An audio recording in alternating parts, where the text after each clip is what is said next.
Irmão, enquanto a gente vai se preparando, aproveita aí para botar o celular no silencioso. Eu ouvi alguns celulares tocando aí no começo do culto. Aí a gente já bota eu e você no silencioso. Enquanto isso, você vai abrir a sua Bíblia lá no primeiro livro de Samuel, no capítulo de número 30.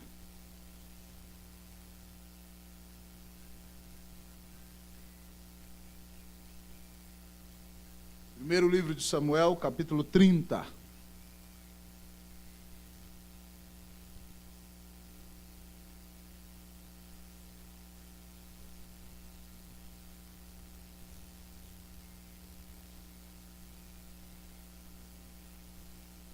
Primeiro livro de Samuel, capítulo 30. Esperar que todos abram, encontrem. E eu vou convidar a igreja, então, para se colocar de pé, para ouvir a leitura da palavra.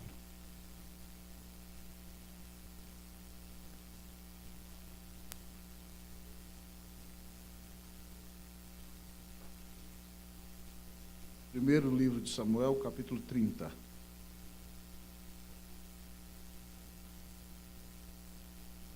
Depois da leitura eu vou usar só esse microfone aqui, mas vamos ler. 1 Samuel, capítulo 30. Todos encontraram? Amém? Assim diz a palavra de Deus. Sucedeu, pois, que chegando Davi e os seus homens ao terceiro dia a Ziclag, já os amalequitas tinham dado com ímpeto contra o sul Ziclag e a esta ferido e queimado. Tinham levado cativas as mulheres que lá se achavam, porém a ninguém mataram, nem pequenos nem grandes, tão somente os levaram consigo e foram seu caminho. Davi e seus homens vieram à cidade e ei-la queimada, e suas mulheres, seus filhos e suas filhas eram levados cativos. Então Davi e o povo que se achava com ele ergueram a voz e choraram até não terem mais forças para chorar. Também as duas mulheres de Davi foram levadas cativas, Ainoã, a jezreelita, e Abigail, a viúva de Nabal, o carmelita. Davi muito se angustiou, pois o povo falava de apedrejá-lo, porque todos estavam em amargura, cada um por causa de seus filhos e de suas filhas. Porém, Davi se reanimou no Senhor seu Deus. Disse Davi a Abiatar, o sacerdote, filho de Aimeleque: traze-me aqui a estola sacerdotal. E Abiatar a trouxe a Davi. Então consultou Davi ao Senhor, dizendo: perseguirei eu o bando? Alcançá-lo-ei? Respondeu-lhe o Senhor: persegue-o, porque de fato o alcançarás e tudo libertarás. Partiu, pois, Davi, ele e os 600 homens que com ele se achavam, e chegaram ao ribeiro de Besor, onde os retardatários ficaram. Davi, porém, e 400 homens continuaram a perseguição, pois que 200 ficaram atrás, por não poderem, de cansados que estavam, passar o ribeiro de Besor. Acharam no campo um homem egípcio e trouxeram a Davi. Deram-lhe pão e comeu, e deram-lhe a beber água. Deram-lhe também um pedaço de pasta de figos secos e 2 cachos de passas, e comeu. Recobrou então o alento, pois havia 3 dias e 3 noites que não comia pão nem bebia água. Então lhe perguntou Davi: de quem és tu e de onde vens? Respondeu o moço egípcio: sou servo de um amalequita, e meu senhor me deixou aqui porque adoeci há 3 dias. Nós demos com ímpeto contra o lado sul dos queretitas, contra o território de Judá, e contra o lado sul de Caleb, e pusemos fogo em Ziclag. Disse-lhe Davi: poderias descendo guiar-me esse bando? Respondeu-lhe: jura-me por Deus que me não matarás, nem me entregarás nas mãos de meu senhor, e descerei e te guiarei a esse bando. E descendo guiou. E eis que estavam espalhados sobre toda a região, comendo, bebendo e fazendo festa por todo aquele grande despojo que tomaram da terra dos filisteus e da terra de Judá. Feriu-os Davi, desde o crepúsculo vespertino até a tarde do dia seguinte, e nenhum deles escapou, senão só 400 moços que, montados em camelos, fugiram. Assim Davi salvou tudo quanto haviam tomado os amalequitas. Também salvou as suas 2 mulheres. Não lhes faltou coisa alguma, nem pequena nem grande, nem os filhos nem as filhas, nem o despojo, nada do que lhes haviam tomado, tudo Davi tornou a trazer.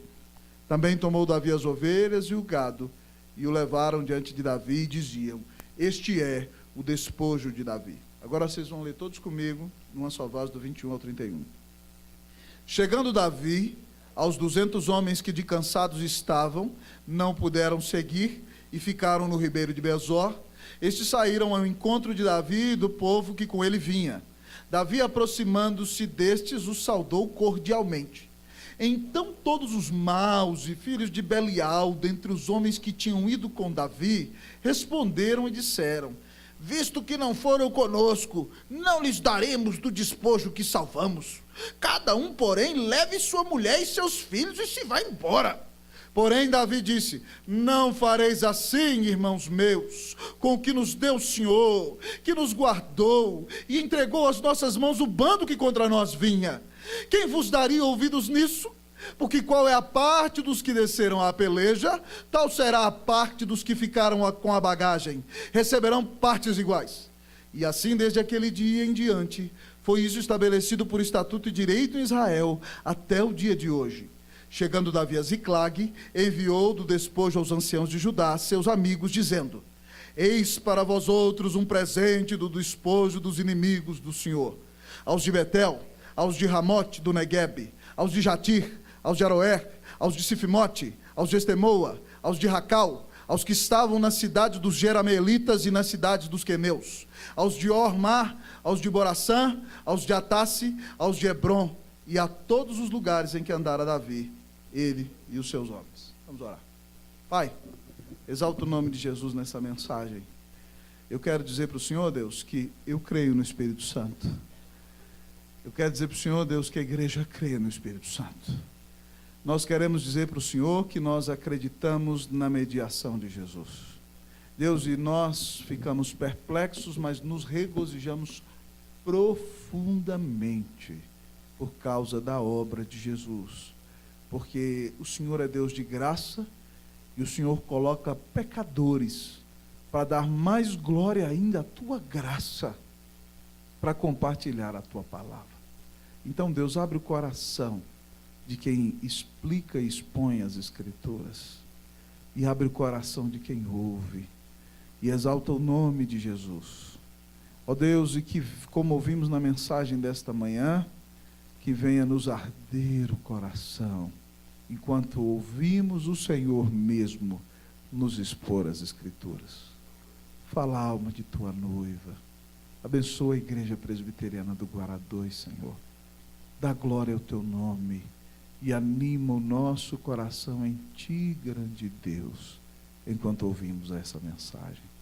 Eu não sei quem aqui chegou aflito, eu não sei quem chegou deprimido, eu não sei quem chegou em conflitos, eu não sei quem chegou angustiado, mas o Senhor sabe.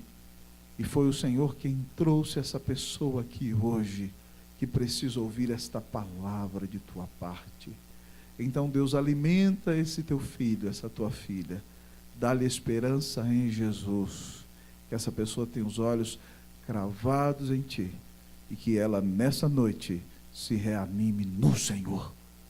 Ó Deus, fala ao nosso coração. Nós estamos sedentos por ti nesta noite. Tudo te pedimos em nome de Jesus. Amém. Assentai-vos, irmãos.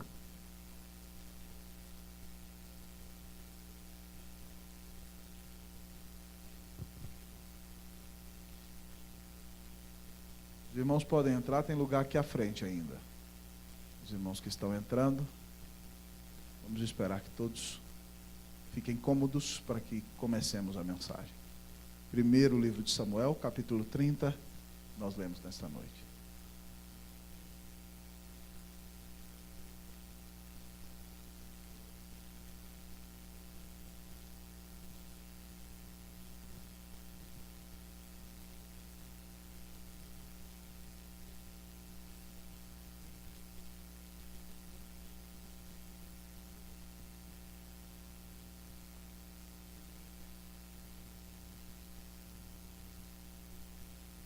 Imagine comigo o que significa passar 10 anos vivendo no deserto, fugindo de uma cova para outra, de uma caverna para outra, de um esconderijo para o outro, correndo risco de vida, de ser esmagado pelo maior líder da sua nação, pelo exército do seu povo. É isso que vive o nosso querido irmão Davi, amados irmãos, o qual temos conhecido um pouco mais nesse mês. Você se lembra da semana passada que Saul começou a perseguir Davi. E Davi então vai para a caverna de Adulão e manda chamar seu pai e sua mãe e os leva a outra nação para protegê-los ali, mas seus irmãos estão com ele. E de repente se reúnem com Davi todos aqueles entristecidos, deprimidos, desanimados com o reino de Saul, endividados, que não podem pagar os impostos. E ali Davi começa a pregar aqueles 400 indigentes e começa a ensinar-lhes a tirar flecha, a lançar pedra, a lutar com espada, e começa a preparar ali um exército. E aquele exército foge de Saul. E Saul uma vez então tenta matar Davi, irmãos, e a Bíblia conta a história que Davi está escondido com seus capitães do fundo da caverna, e Saul vai ali na caverna para satisfazer suas necessidades fisiológicas, e Davi está ali caladinho e corta um pedaço do manto do rei e mostra: rei, se eu quisesse te matar, eu tinha te matado hoje, mas você é o ungido do Senhor, não vou tocar em você. E o rei: meu filho, me perdoa, vai embora. Daqui a um tempo o rei começa de novo uma grande perseguição com Davi, irmãos. E aí então Davi foge para lá, foge para cá, foge para aquele lado, foge para o outro, até que um dia então Davi desce com Abisai, lá no meio do acampamento, pega a lança de Saul enquanto Saul está dormindo, e dá um grito lá de cima da montanha, e depois fala: Abner, olha a maneira que você está protegendo o rei, rapaz, olha aqui a lança de Saul na minha mão.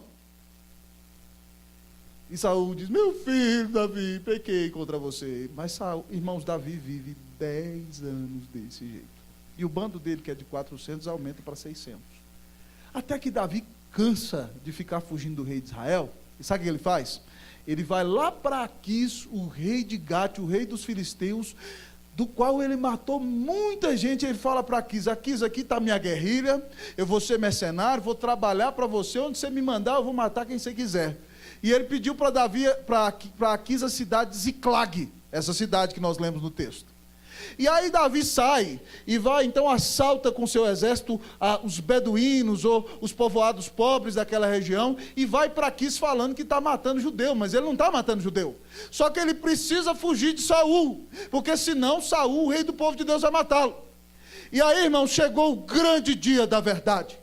Aquis vai lutar contra Saul, na batalha em que morrerá o rei Saul e seu filho Jonatas. E Davi vai com ele para a batalha. E Aquis todo orgulhoso: hoje eu vou acabar com Saul através da mão de Davi. Mas, irmãos, o que acontece é que os príncipes dos filisteus olham para Davi e dizem o seguinte: esse judeu está aqui, no meio da batalha ele vai se levantar e vai matar todos nós, e vai se reconciliar com o Senhor dele, não queremos ele aqui de jeito nenhum.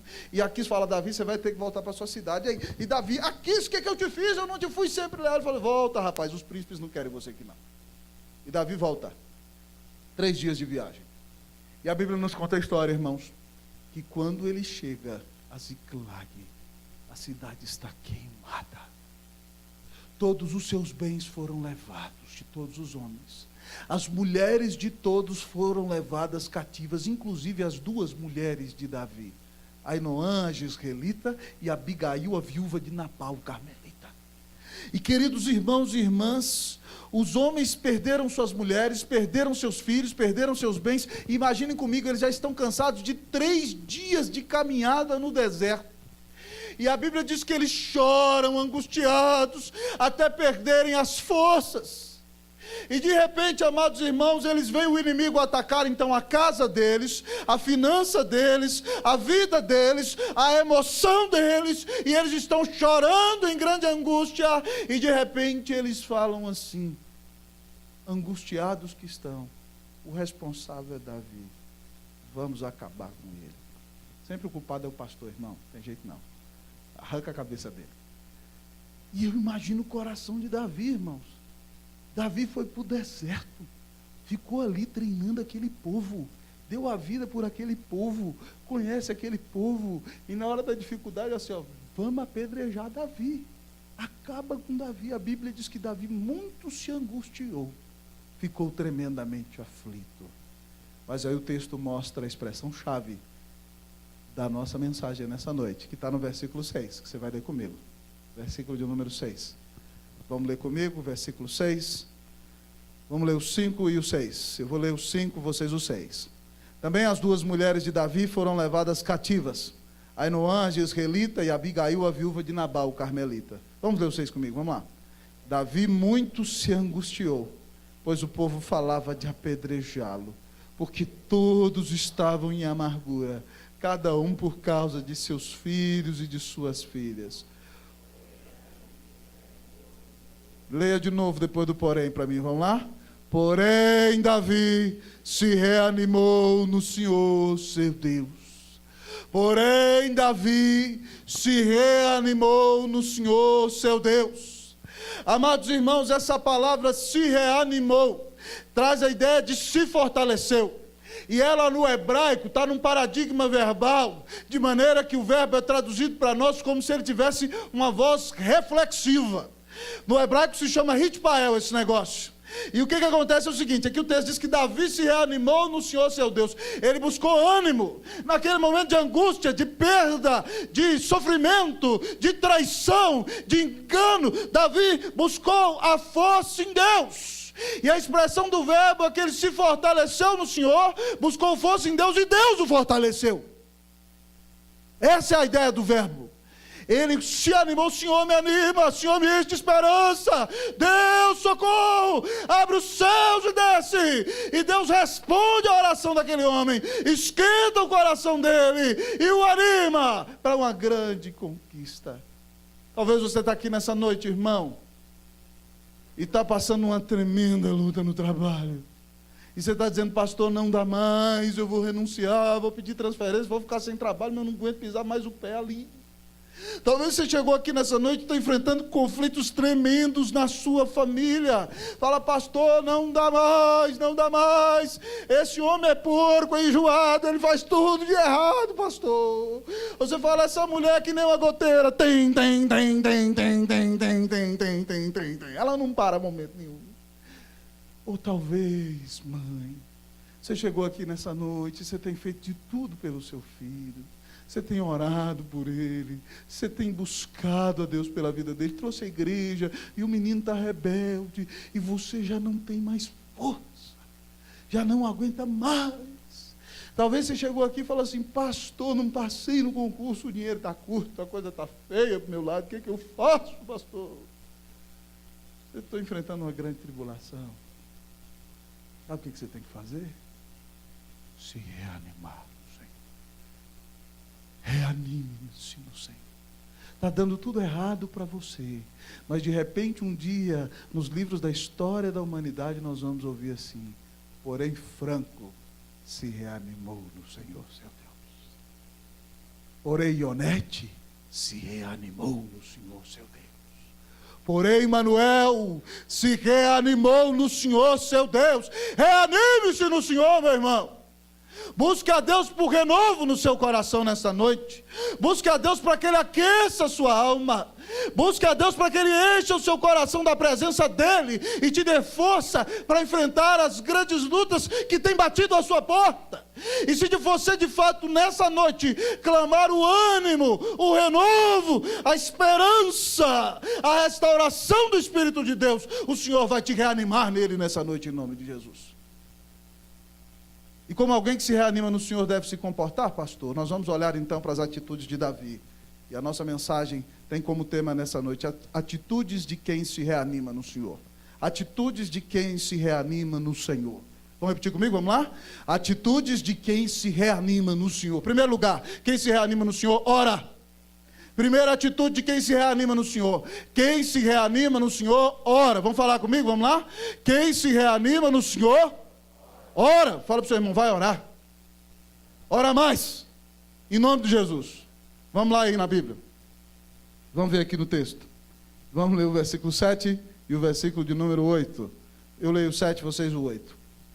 Disse Davi a Abiatar, o sacerdote, filho de Aimeleque: traze-me aqui a estola sacerdotal. E Abiatar a trouxe a Davi. Vocês o 8.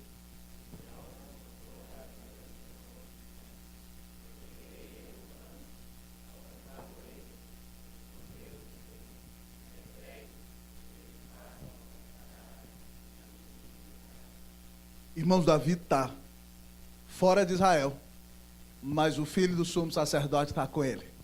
E lá está a estola sacerdotal. E na estola sacerdotal tem o peitoral do juízo, onde há ali as pedras do Urim e Tumim.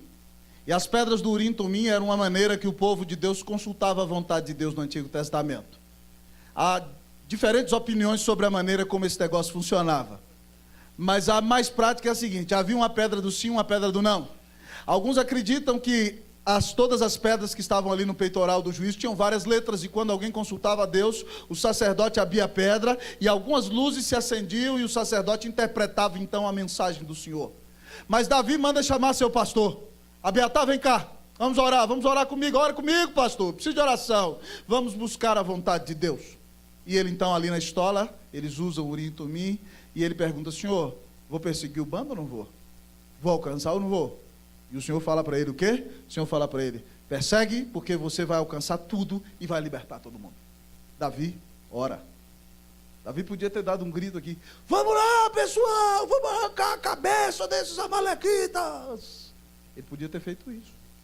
Ou ele podia ter virado e falado assim: quem está falando de me matar aqui? Vamos pendurar na forca todo mundo que está falando de me matar aqui. Que traição é essa? Que absurdo é esse? Mas o que Davi faz? Ele vai orar. Ele vai consultar a vontade do Senhor. Primeira atitude de quem se reanima em Deus é que essa pessoa ora, busca a vontade de Deus, busca a presença de Deus em oração. Irmãos, uma das igrejas que eu mais admiro, vou brincar, tá? Eu sei que tem muitos irmãos de origem batista aqui, mas é a igreja presbiteriana de Antioquia. Eu gosto muito dessa igreja. A Bíblia fala lá em Atos 13 que havia na igreja de Antioquia profetas e mestres: Barnabé, Simeão, por sobrenome Níger, Lúcio de Cirene, Manaém, Colasso de Herodes, o tetrarca, e Saulo. E a Bíblia diz, irmãos, que servindo eles ao Senhor, a palavra lá é pregando, orando, evangelizando, abençoando. Isso significa servindo ali. E servindo eles ao Senhor e jejuando, disse o Espírito Santo: separai-me agora a Barnabé e Saulo para a obra que os tenho chamado. E a Bíblia diz então que jejuando e orando, eles impuseram sobre eles as mãos, o pastor titular da igreja e o melhor teólogo da igreja, e os despediram, e eles foram começar o trabalho da obra missionária. Ronaldo Lidório, citando esse texto no seu livro Plantando Igrejas, ele diz o seguinte: que quando a igreja ora, ela tem mais condições de discernir a vontade de Deus. Ela pode entender mais a Escritura e ela pode também perceber mais a mão de Deus na providência e entender aquilo que Ele está nos conduzindo a fazer. Quando você ora, o seu coração se humilha, se quebranta e você depende de Deus, e você ora a Deus e serve a Deus de uma maneira consagrada, você está preparado para ouvir a voz de Deus e entender a direção que o Senhor vai dar para a tua vida. Ao homem que teme ao Senhor, a Bíblia diz que Ele o ensinará no caminho que deve escolher. Se você teme ao Senhor, se você ama ao Senhor, se você prioriza a Deus e o busca em oração, Deus vai te dar a direção. A Bíblia diz no Salmo 32:8: instruir-te-ei e te ensinarei o caminho que deves seguir, e sob as minhas vistas eu te darei conselho. É impressionante, amados irmãos, que quando nós buscamos ao Senhor em oração e nos humilhamos na presença dEle, Ele nos dirige de maneira preciosa, correta e bendita. Vá orar, ore a Deus, clame a direção de Deus, clame a bênção de Deus para você. Alguns de vocês, os mais antigos, conhecem isso aqui que eu vou falar, mas Deus me deu a bênção com Cleusa de estarmos em Santiago do fim do ano 2000 até o fim do ano 2007. E no ano de 2005 o Senhor me mostrou que estava na hora de pensar em voltar. Mas eu endurei um ano e Deus nos conduziu a falar com o conselho em 2006, que nós íamos ficar só mais um ano na igreja. E aí nós começamos a orar, irmãos, pedir a direção de Deus, clamar a bênção de Deus. E eu falei: Deus, nós chegamos aqui 2, agora nós somos 4. A decisão não vai ser brincadeira, nós estamos atrás da cordilheira, no gelo, do outro lado do mundo. Ninguém no Brasil sabe quem a gente é, mas o Senhor é o Deus que dirige a nossa vida. E nós viemos, irmãos, visitamos algumas igrejas, Certo? Fomos a São Paulo, a Goiânia, Paracatu, a Unaí, e viemos a Brasília. E para Brasília, eu vou falar a verdade para você, a gente nem vinha. Quando o colega que me indicou ligou e falou assim, Rosta, tem uma igreja aqui em Brasília. Eu falei, rapaz, Brasília deve ter um montão de pastor competindo para ir para essa igreja, eu não vou ir não. Deixa eu ir para São Paulo, ou para Goiânia, ou para Unaí, eram os lugares que eu queria ir. E de repente eu liguei para o presbítero Osasco, né, e falei, Osasco, eu só posso passar aí quarta-feira, porque minha mulher vai ficar sozinha, eu tenho uma bebezinha pequena, a Isabelle tinha o quê, meu bem? Ela nasceu em maio, eu falei com ele em julho, ela tinha 2 meses, ia fazer 3 em agosto. E ela vai ficar sozinha. E no dia que eu saí de casa, irmãos, essa semana nevou em Santiago de novo, depois daquela época que eu saí de lá. E tinha mais de 5 anos que não nevava em Santiago. E quando eu saí, estava caindo neve, eu fiz compra 2 semanas, porque quando cai neve, mãe com filho pequeno não pode sair de casa. E eu falei, meu Deus, eu vou deixar essa mulher sozinha aqui 15 dias, quase 3 domingos. E aí o Osasco vira para mim e fala assim, pastor, na quarta-feira não vai vir ninguém não. Depois ele me disse naquela época, na quarta-feira vinha 2, vinha 3, vinha 5. Então é melhor o senhor passar no domingo. Aí nós reformulamos a agenda e viemos aqui. E Deus abençoou, nós estivemos aqui de manhã, conversamos com os irmãos da igreja, Deus me deu a oportunidade de pregar, depois tivemos um momento de perguntas, e depois isso enveredou para o almoço, tivemos uma reunião com o conselho, e aí à tarde eu perguntei aos irmãos se tinha algum candidato, e o pastor que me indicou aqui falou, não tem candidato nenhum, você é o único. Me enrolou, senão eu nem tinha vindo aqui. E aí eu perguntei, irmãos, tem mais um candidato? E os presbíteros à época me responderam, tem 2 candidatos. Eu falei, quem são? Um deles é um pastor que é um exímio administrador, uma bênção, mas o forte dele não é tanto púlpito assim. E o outro era um pastor de muito nome. E eu falei assim, meu Deus do céu, esses irmãos já sabem o que eles querem, a carta já está contada e marcada, o que eu vim fazer aqui? Eu fiquei bravo com Deus. Eu falei, Deus, eu vim perder meu tempo aqui, Cleusa está sozinha lá em casa, que negócio é esse? Eu terminei a conversa, apertei a mão, falei, Deus... Fui para a casa do Osasco, o Osasco nem sabia, né? Fiquei lá 1 hora tomando banho no chuveiro dele. Falei assim, pastor, vai ser caro para nós. Estou brincando, Osasco. E aí, tomando banho, orando e falando, Senhor, o que eu vim fazer aqui, meu Deus? Minha mulher está lá sozinha com esses meninos. Esses irmãos aqui já sabem o que eles querem, Senhor. Aí eu chorando, falei, Deus, me perdoa. Se o Senhor me trouxe aqui só para pregar um sermão e abençoar esse povo, eu sou um rebelde. Me perdoa, eu sou cabeça dura. Me usa, me abençoa, me dá unção, me dá palavra do Senhor para pregar uma mensagem, para levantar essa igreja em nome de Jesus. E vim para o culto para fazer isso, irmãos. E Deus usou a gente com graça naquele dia. A gente expôs Ezequiel 37. E nós pregamos ali sobre como Deus restaura o seu povo. E eu falei, Deus, se o Senhor quiser que eu fique mesmo, Deus, o Senhor faz o que o Senhor quiser, mas fala comigo hoje à noite. E a gente expôs o texto, irmãos. Eu terminei o sermão, o presbítero que dirigiu a liturgia falou assim, irmãos, vamos à porta cumprimentar o nosso pastor. E de repente, passaram-se mais ou menos 10 irmãos, né? Está aqui o Ari, está ali Edmundo, pastor João Batista, outros. É o nosso pastor, pegaram nossos presbíteros, né? Não deviam ter feito isso, mas ali no portão falaram assim, não traz o outro candidato não, é o nosso pastor. E eu fiquei perplexo, irmãos. E aí um outro irmão, que é presbítero hoje, chegou para mim e falou assim, Deus falou ou não falou com você que você tem que ser o pastor dessa igreja? Eu falei, meu irmão, Deus fala na Escritura, hein? Eu sou reformado, Deus fala na Bíblia. Ele, pastor, eu também sou, mas Deus colocou no seu coração ou não colocou, pastor? E eu falei para ele, eu acho que Deus colocou no meu coração o que ele colocou no seu. Ele falou, tá bom, pastor, ele é mais doido do que eu, e foi. É quase igual eu. E foi conversar, e foi resolver, irmãos, e nós estamos aqui, tem 7 anos já com vocês. Esse é o 7º ano.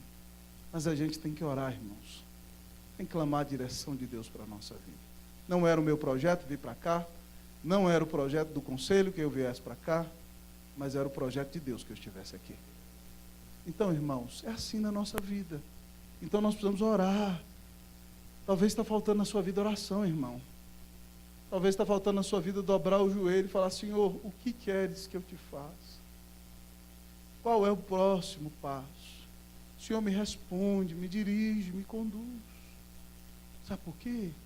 Porque quem se reanima no Senhor, ora, busca a Deus em oração. Segundo lugar, o nosso texto nos diz, segunda atitude de quem se reanima no Senhor. Primeira delas, oração. Segunda, perseverança. Vamos falar comigo, perseverança. Vamos lá, perseverança. Perseverança, fala de novo, perseverança. Fala para o seu irmão, persevere em nome de Jesus, irmão. Fala para ele, persevere em nome de Jesus. Fala para ele, deixa de desânimo. Deixa de apatia. Sai da mesmice. Em nome de Jesus. Amém. Irmãos, o texto diz o seguinte, nós não vamos ler muito tudo não, porque é muito texto. Eu vou explicar para vocês. O texto diz o seguinte, Davi ouve, então ele reúne o povo. Povo, Deus mandou ir atrás dos camaradas, vamos embora. E aí eles saem, irmãos, os 600. Mas você lembra comigo que os homens já caminharam 3 dias, eu já falei para vocês. E eles chegam ali, além de caminhar, choraram, se entristeceram um dia inteiro. E aí eles caminham até chegar no Ribeiro de Besor. E chegando no Ribeiro de Besor, 200 deles estão extenuados, meu presbítero santo. Eles estão assim, ó, com a língua de fora, cansados, já perdendo a respiração. Nós não aguentamos mais nada. Igual muitos de nós ficamos aí na época da seca de Brasília, né? Sem ar. E Davi, fica aí, pessoal, fica aí. Presta atenção comigo. O povo de Amaleque é uma grande multidão. Ele tem 600. E ele perde quanto? 1/3 do exército dele. Só 2/3 vai com ele. Mas ele vai. Ele persevera. Ainda que muitos fiquem para trás, você precisa perseverar, meu irmão. Ainda que muitos se desanimem, você não é dos que se desanimam. Você precisa perseverar.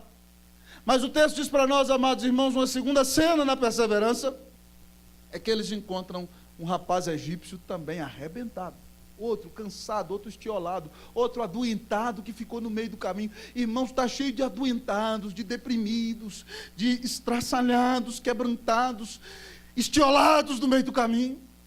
E está lá aquele rapaz egípcio, e aquele rapaz está 3 dias sem comer. E aí então Davi manda trazer pão para o moço, e eu não sei nem se ele consegue mastigar. Manda dar água para o rapaz. Então traz uma massa, uma pasta de figos secos, e dá para ele comer.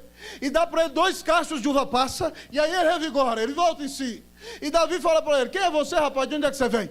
Ele falou assim, eu sou um rapaz egípcio, eu era escravo de uma amalequita, e nós ficamos sabendo que tinha uma guerra dos filisteus, e que também você ia sair daqui, né? Estou indo um pouquinho além, mas a ideia do texto é essa.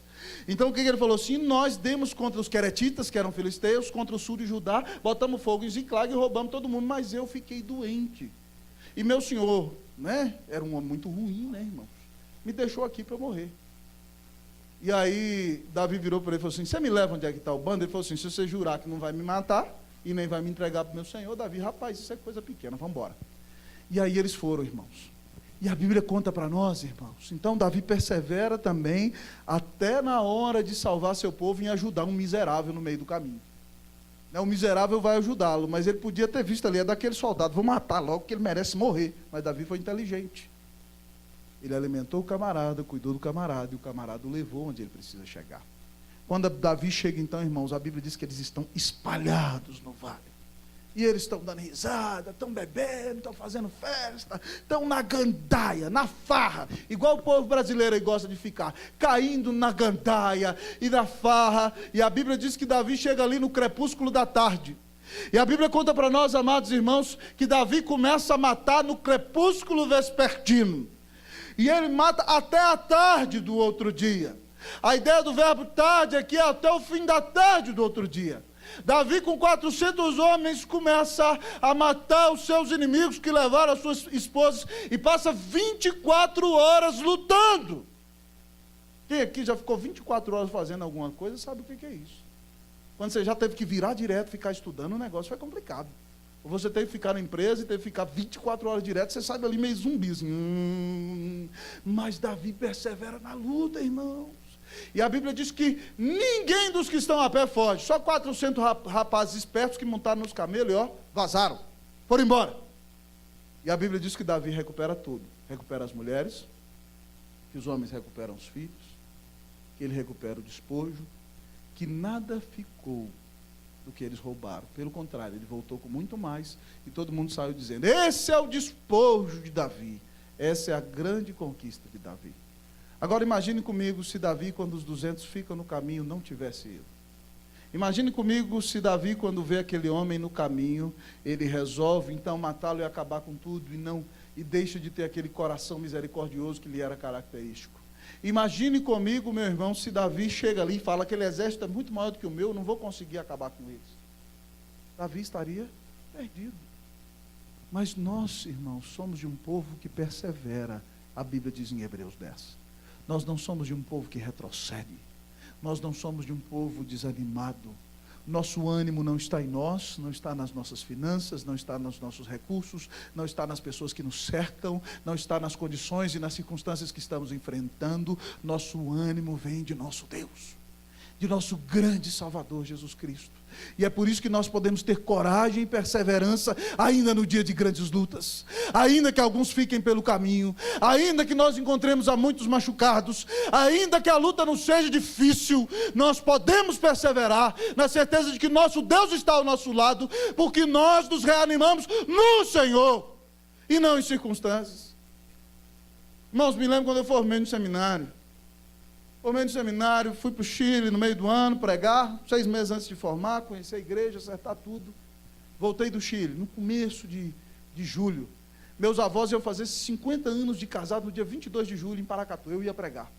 E aí eu já tinha feito toda a minha pesquisa para fazer a tese para o presbitério, juntei tudo. E todo mundo foi embora de férias para o seminário e eu fiquei lá sozinho. 20 dias, eu só saía uma vez no dia para ir almoçar no restaurante e comprar o pão para eu ficar comendo lá. E eu, irmãos, virava à noite escrevendo ali minha tese para a ordenação para o presbitério. E eu tive que ficar ali, irmãos, 20 dias ralando. Depois de 20 dias eu falei: terminei. Mandei para o presbitério. E para a glória de Deus, eu fui aprovado. E um dos examinadores gostou tanto da minha tese original que eu fiquei sem ela. Nem tenho ela, só para você ter ideia. Escrevi sobre disciplina na igreja. Ele falou: pastor, ele virou para mim, né? Eu ainda nem era ordenado. Posso ficar com sua tese? Eu falei: fica, irmão, Deus abençoe. Meu computador lá queimou, já era, perdi tudo. Mas o negócio é o seguinte, meu irmão. Se a gente quiser fazer alguma coisa na vida, a gente tem que se esforçar. Depois eu estava lembrando na época da pós-graduação. Davi nasceu, a gente estava lá no Chile, eu estudando no Brasil, né? Fazendo aí já uma especialização na área da pregação, e aí pastoreando igreja, tendo que cuidar de filho, dando aula em seminário. Conversei com conselhos, falaram: pastor, diminui o ritmo aí 2 semanas. Então eu ia para a igreja para pregar naquelas 2 semanas, e eu enfurnei dentro de casa, irmãos, e sentei ali no meu computadorzinho. Cleuzinha só me chamava para o almoço, o café, eu levantava para tomar banho, sentava ali e ralava. 1 semana de trabalho, eu terminei extenuado, mas terminei lá trabalho de conclusão do curso, reverendo Hernandes Dias Lopes, que avaliou.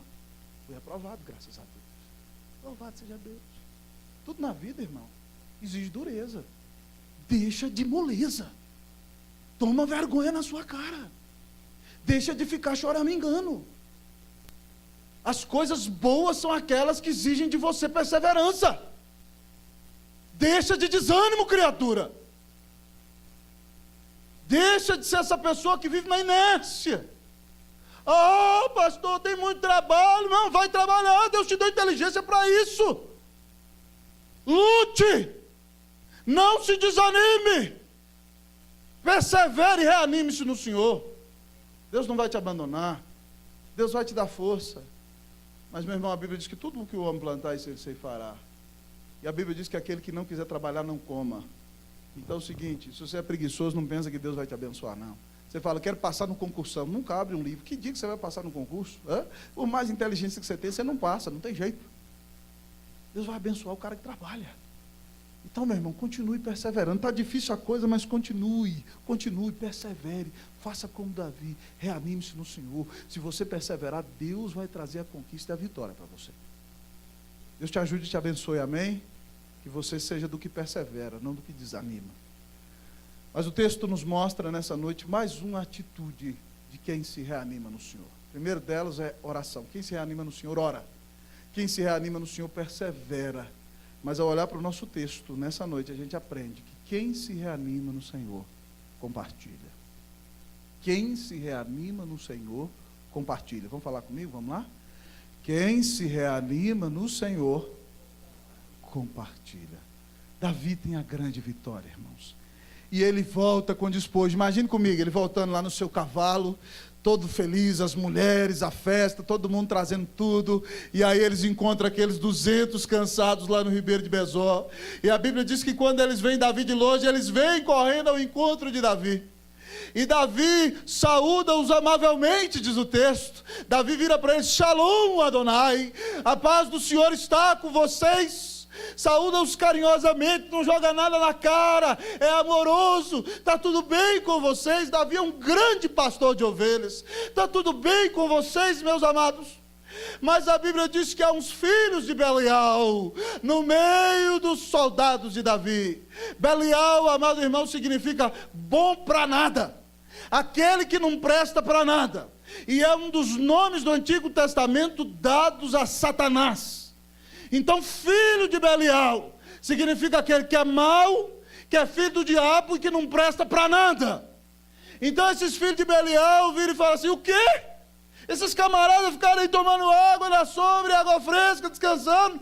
Nós fomos lá com o perigo da vida, salvamos todo mundo e ganhamos o despojo. Nós vamos dar dinheiro para esses camaradas, eles levam a mulher e os meninos e sugam daqui, não vão ter nada de nós.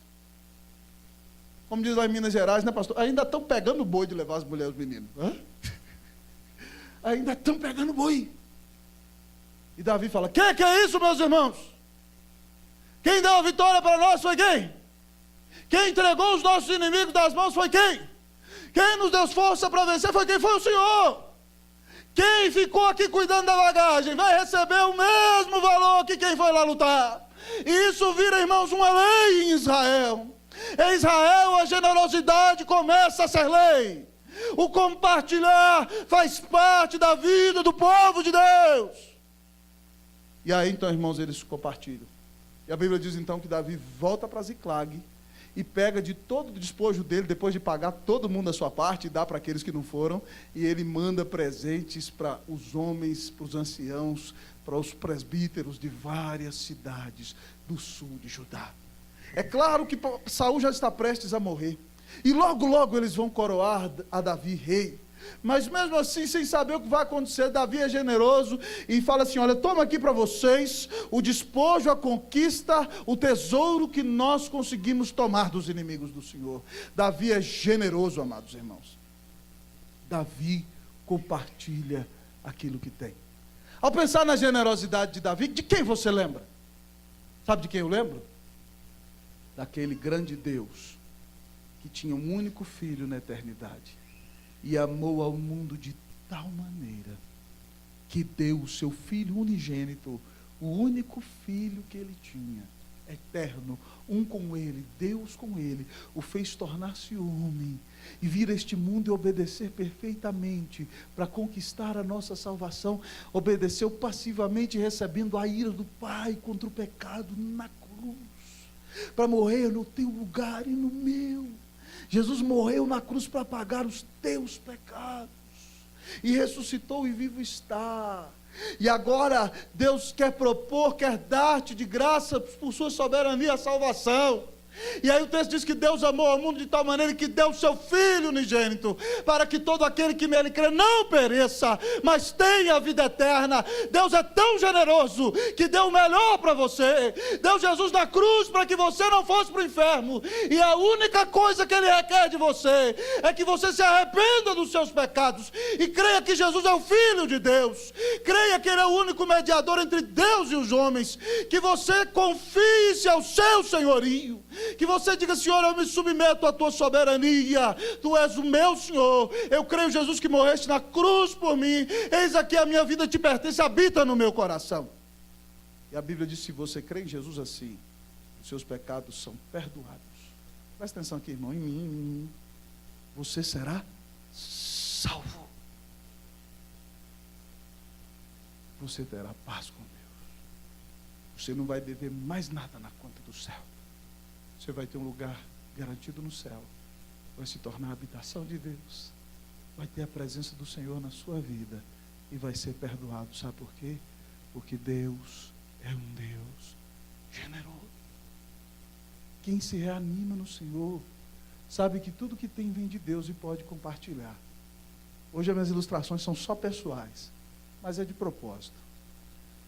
Em 2010, eu orei a Deus e falei, Senhor, ninguém aqui na igreja tinha iPad ainda. Tinha um que tinha, eu não lembro quem era.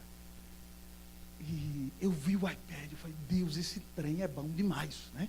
Mineiramente falando. Isso aqui dá para eu arquivar meus sermões tudo. E eu falei assim, Senhor, eu estou sem grana esse ano, mas me dá um iPad? Eu orei. E aí, uns irmãos queridos da igreja, só falei assim, Cleusa é testemunha. Uns irmãos queridos da igreja foram para os Estados Unidos, sem que eu soubesse, compraram lá um iPad. Me ligaram, pastor, nós chegamos nos Estados Unidos, queremos ir aí na sua casa. Foram lá em casa e botaram o iPad na minha mão. Mais de 2 pau o negócio, caro toda a vida. E me deram o iPad.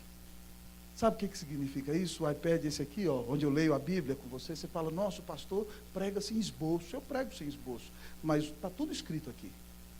A mensagem está toda aqui. Sabe quantas mensagens tem aqui nesse iPad? 502 pregações. Esse iPad tem sido uma bênção tão grande que eu tenho pregado para você as mensagens escritas aqui todo domingo.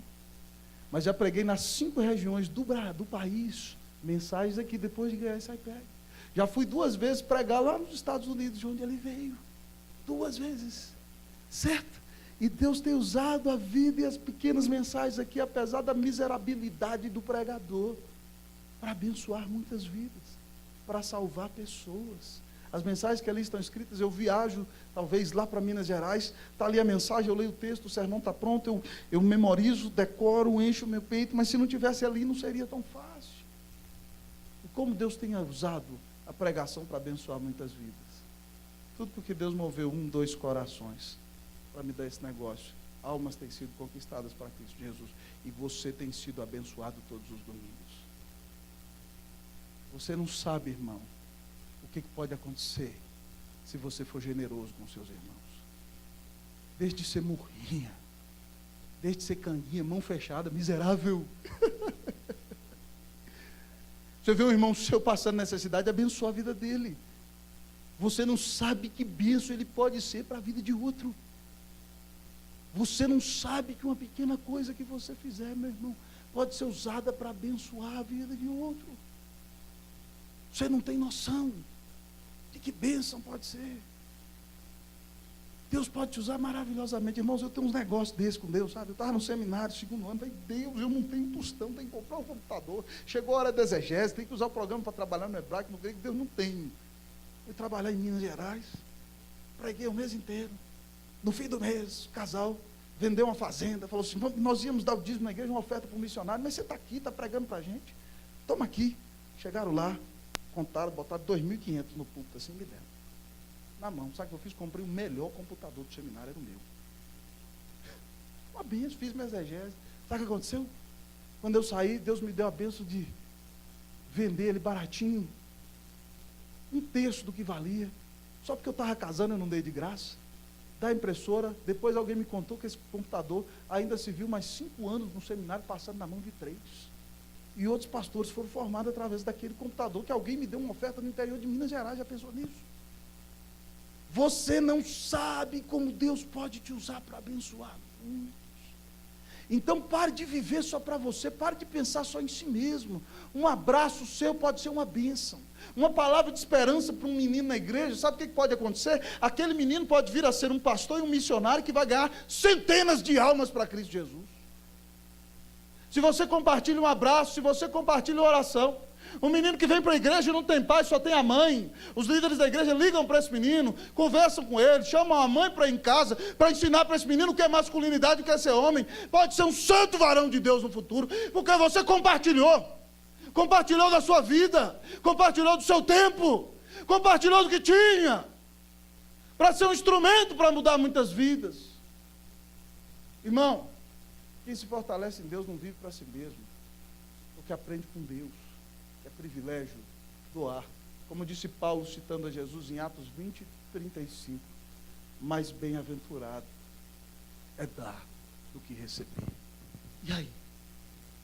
Talvez você ganha milhares, mas tem um saco furado, sabe por quê? Porque o dinheiro é o seu ídolo. você o coloca no lugar de Deus. Mas quando você usar o dinheiro para o bem da sua família, para o serviço de Deus, da casa dele e dos seus irmãos, Deus é bom. Ele pode abençoar o seu dinheiro. Que Deus faça de nós um povo generoso, em nome de Jesus. Que Deus te dê visão, que você pense em abençoar os outros. Que você não fique só naquela filosofia. O que eu vou ganhar desse relacionamento? O que eu vou ganhar desse irmão? O que eu vou ganhar dessa pessoa? Não! Mais abençoado é quem dá! É isso que a Bíblia diz. Mais abençoado é dar. Mais bem-aventurado é dar. Que privilégio poder dar a vida por amor de Cristo Jesus. Certa vez um menino passou na porta da Casa Branca com seu pai e ele olhou ali o presidente dos Estados Unidos. E o seu pai era um pastor.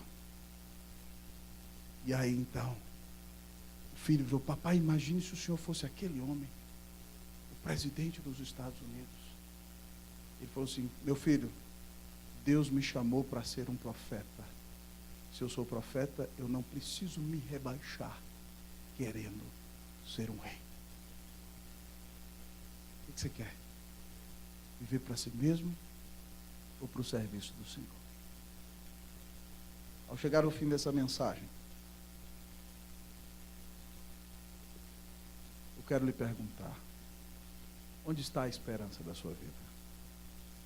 Você tem colocado a esperança da sua vida no seu cônjuge? Você tem colocado a esperança da sua vida nos seus filhos? Você tem colocado a esperança da sua vida na sua conta bancária?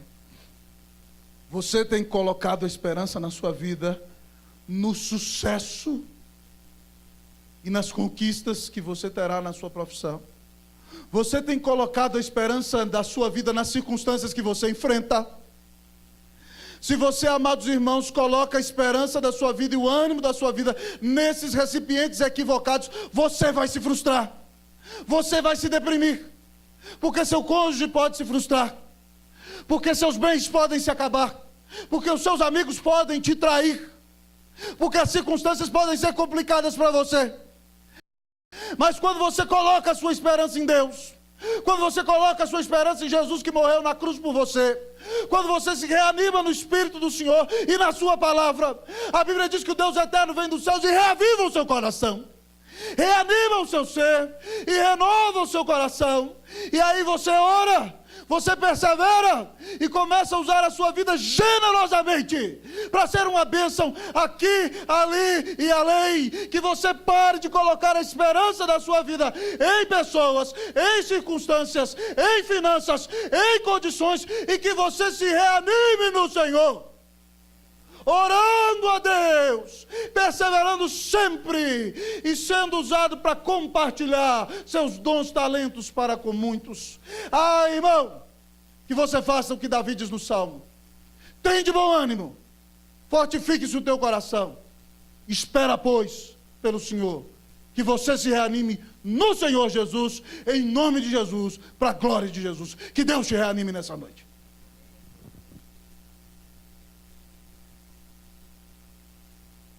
Vamos orar ao Deus eterno.